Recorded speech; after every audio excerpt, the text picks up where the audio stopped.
السلام الله عليكم ورحمة الله وبركاته. walaalin shii naxrigle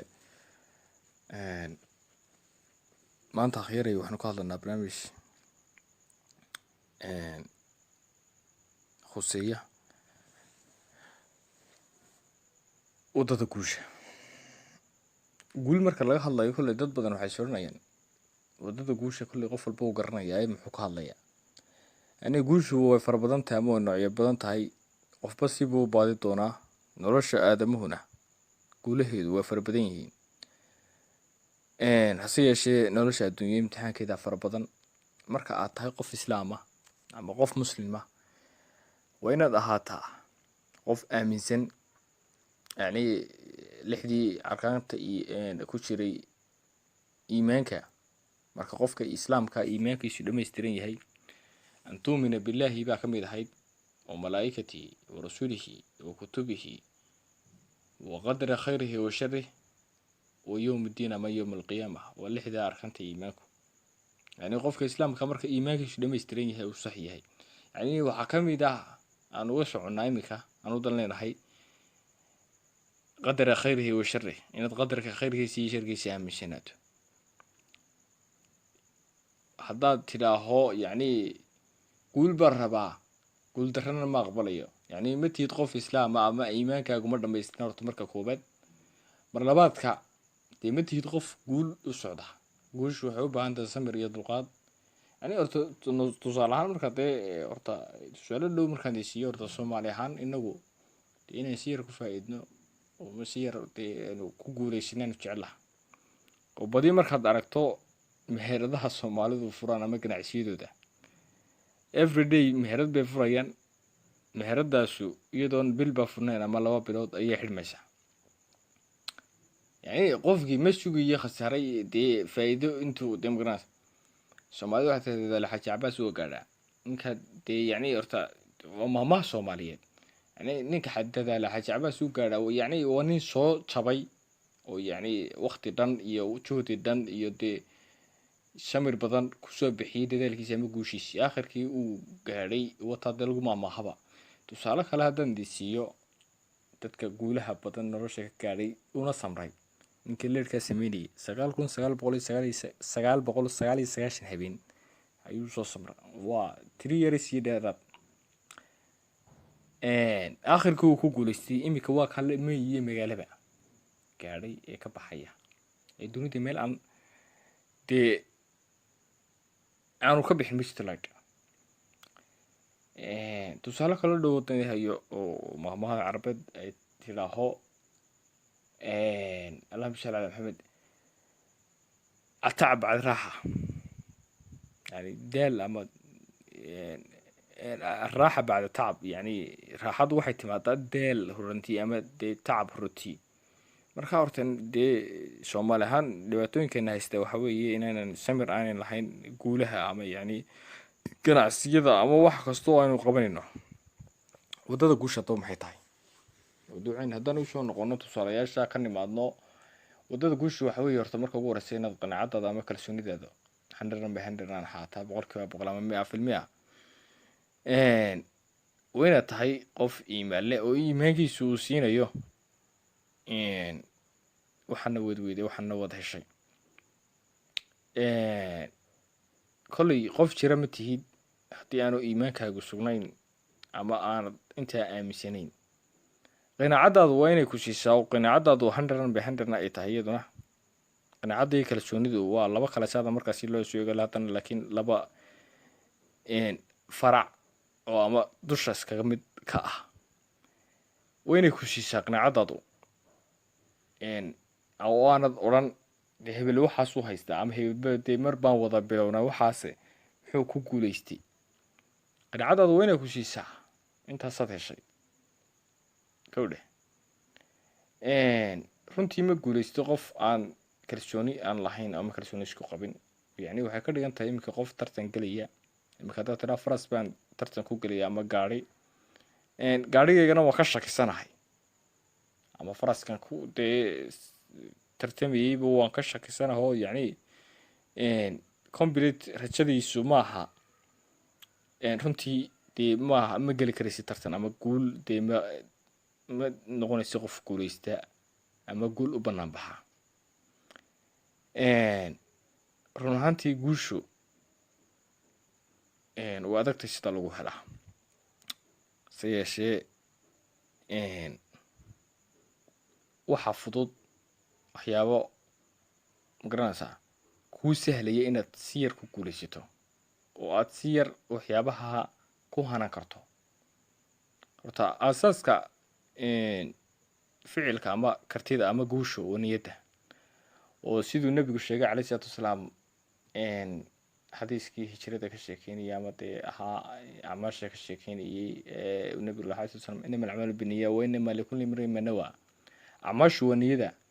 qof kasta oo wuxuu niyeystay ayuu dee niyadeysaas loo qaadaya. oo qofkii dee hijrooday ama ilaahay darsi u hijrooday ayaa xadiiska xagga dambe kasii raacisay dee hijradiisa ilaahay u qaadaya. qofkii u hijrooday inuu gabadh soo guursado ama meel kale u hijrooday inuu dee ganacsi kasoo sameeyo ama wax soo qabsadana niyadiisii ama rajadiisii baa ilaahay u qaadaya. marka horta niyada wanaagsan ama niyadu yani waxaan ku hadlanaa ama dee mawduuca aynu kusii gudagelaynaa. niyadu waa asaaska furaha guusha, oo ficilku ma yimaado ilaa niyadda ficilkii ka samayso, niyadda wixii ka sabrad garayso oo ka taageerto, wixii niyadaada complete kalsoonidaada complete. waayo niyaddu waa asaaska nolosha aadamaha, waa ta xukunta marka ficil marka dee laga yimaado dee wax walba iyada soo gudagelayaan. waxaad niyadda ku qabato oo complete rajadaada guuleed ama rajada khayrka leh. imika tusaale ahaan werwer baad niyadda ku qabatay, laga yaabaa 185 ama 75% inaad wixii dee aad ka werwashay sida werwashay u noqdo. yani waxaan kuu sheegay inaad waddada yani wax kasta oo aad niyadda ku qabataa siduu u dhacayo. guul haddaad ku qabato ama dee niyad sami boqolkiiba iyadana 85 saasay u dhacaysaa. inta kale soo hadhay waa guuldarrooyin. mar la weydiiyey ninka hadleedhka sameeyey oo lagu maxaa fashilka intaasoo jeer bad fashilantay ama maxaa dee magaranaysa aad haddana aad ka faa'iiday ama aad iskugu daalinaysaa waxan. wuxuu yihi intaasoo dhan aniga khasaare ima ahayn, laakiin waxaan intaasoo dhan ka faa'iiday faa'iidooyin oo aan kasii faa'iideeyey oo ah faa'iidadaasu ay ii tartay 9,999 jeer ama qaab ama nooc oo leedhka aan u shaqayn ayaan ka faa'iiday fashiladii iyo wixii igu dhacay oo dhan. dhibaatooyin imaan arkin. marka horta noloshu waxay ku baraysaa wax kasta oo kugu dhaca inay cashar kuu noqdaan, maaha khasaare. yani waxaad baranaysaa in ganacsi dad bilowdo oo ganacsigii bishii u horeysay ama dee labada cisho u horeysay waxay soo gali weeyaan tusaalaad ka qaadanaysaa.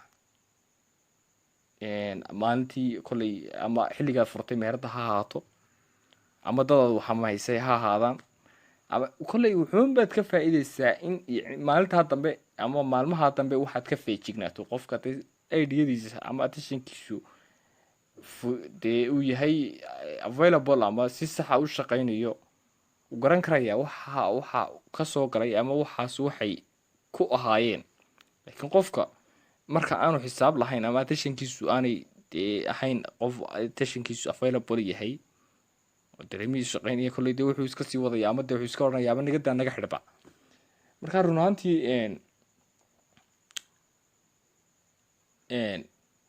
saddexda qodob aynu ka hadlaynay wuxuu ahaa iimaankaaga horta waa inuu sugan yahay, kalsoonidaadu iyadana waa inay tahay available 100%. niyaddu waa inaad waddada guusha ama niyaddii ficilkii iska siisaa. laakiin haddaad niyaddii iska tiraaho waad guulaysan doontaa ama waad niyadda markaad ficilka siinayso niyaddu waxa weeye qaadiga maxkamadda u sarreeya ama yani qaadigu waxaanu suurto gelin ma socdaan. waayo tusaale dhow waan ku siinayaa. imika dhakhtar baad tagtay ama qof baa ku yidhi wada xanuunsanaysaa oo adigan xumaaday maxaa ku helay. waad sakiday adigoo soconayo shakigii aaminsan ayaad dhakhtarkii tagtay dhakhtarkii wuxuu ku waad xanuunsanaysaa xanuunkaasaan kaa helay waad aamintay hadalkii dhakhtarka ile waa dhakhtaro adigan dee dhakhtarkii tegay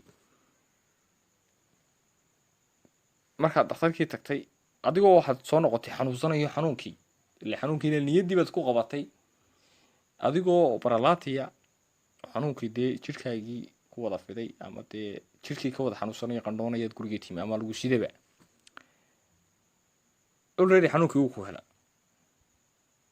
laakiin markii hore waa adoo soconaya tagtay marka yacni inay niyaddu tahay ta waxaan qaada waayo nolosheena markaad eegto wax walba waa niyadda jacaylku waa niyadda waxaana dee niyadu hayn maanta samayn maysi jacayl ama dee xidhiidh cuntadu waa niyadda ama teedku cuntada niyada cun maysid caafimaadku waa niyadda maanta haddaad iska dhaadhiciso hebelow waad caafimaadaysa ama hebelow waad caafimaad qabta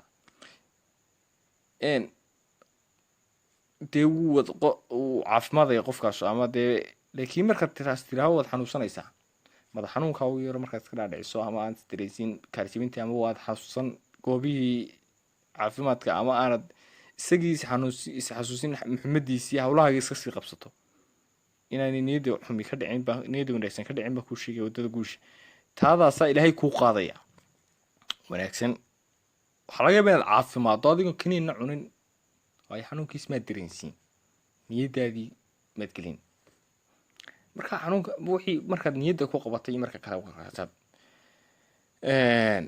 marka noloshu waxay u baahan tahay samir iyo dulqaad niyaddaadu mar walba inay available ahaataa oo wixii aad niyadda kala dhicisaa waxaan wad weydiyaa ama waxaan wad heshay qinaacadaada inaad ahaato qof bini aadama ama qof islaama oo ilaahay ku xidhan ama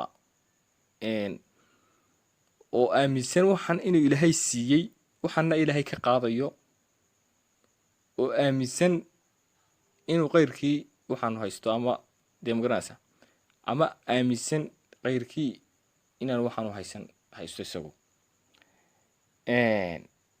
marka walilaahi mustacaan barnaamijyo kaloo kale fara badanna dee waan soo wadnaa waktiguna kale uu inagu yaryahay barnaamij kale dee aada waxaan islaa waxyaaba badan oo kale aad uga hadashid laakiin maanta intaasaynu kusoo qaadanay oo waktiga awgii inagu yar asalaamu calaykum waraxmatullaahi wabarakaatu subscribe iyo like-tana ahay laawina asalaamu calaykum waraxmatullahi wabarakaatu sidoo kalena waxaan ka codsanayaa like-tu waata wax kala socodsiisaa si aan u ogano barnaamijka inaad ka heshay ama barnaamijyada dee aanu wadno ama barnaamijka soo dhigno inta ka heshay ama inaad ka helin runaantii waxaan ku qiimeyn karnaa dislike iyo like marka aad baa idii salaamaya intaana bal ku dadaala asalaamu allaahi calaykum waraxmatulla